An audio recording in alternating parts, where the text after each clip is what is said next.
আসসালামু আলাইকুম প্রিয় বন্ধুরা, চলে আসলাম আপনাদের শুটকি দেখাতে নাজিরার ট্যাকে কক্সবাজার থেকে পূর্ব দিকে। তো দেখাচ্ছি শুটকি মূলত এই যেই নাজিরার ট্যাক, এই পুরা অঞ্চল বা পুরো একটা এলাকা নিয়ে এইখানে শুটকি হয়ে থাকে। তো আজকের দুর্ভাগ্য সেটা হচ্ছে আজকে আবহাওয়া খারাপ। আবহাওয়া খারাপ হওয়ার কারণে শুটকি কিন্তু দেখাতে পারতেছি না।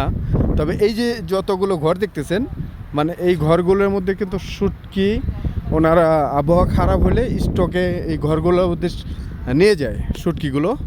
আর এদিক দিয়ে এই শুটকিগুলো শুকানো হয়, বড় ধরনের শুটকিগুলো এইগুলোতে শুকানো হয়।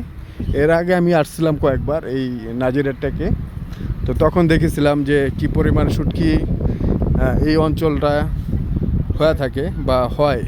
পুরো এলাকার একটাই কাজ এখানে শুটকি করা মাছ থেকে, সেটাই দেখাচ্ছি আপনাদের।